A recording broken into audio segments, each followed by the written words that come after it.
Hi everyone! Quick update sa ating plants. Ito para si Black Knight Champagne.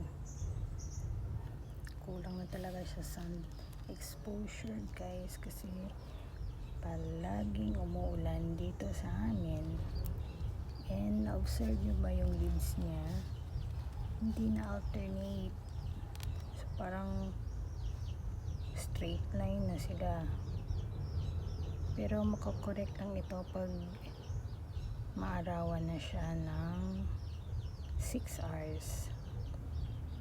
Sana may araw na. Meron din akong isang champagne. Tingnan nyo guys. Nabulok. Sana ma-survive pa siya. Nilagyan ko siya ng blue terogi na insecticide or fungicide. Sana ma-survive.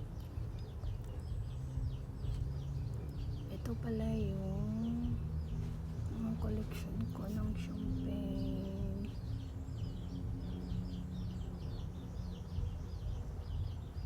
Grabe guys, obsessed na obsessed ako sa champagne. Tingnan ko lang. And ang bait nila sa akin, kaya kahit marami na akong champagne, hindi pa rin ako nagsastop mag-mine. Ito nasunog. Tapos ito din, meron pa. Yan, si yellow champagne. Ito si purple champagne. Ito si white champagne.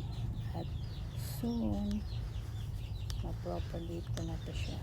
I-separate ko na yung pops. Pero natakot ako baka mamatay. Baka hindi pa siya ready. Update lang ako guys kung mag-repot na ako. Bye for now.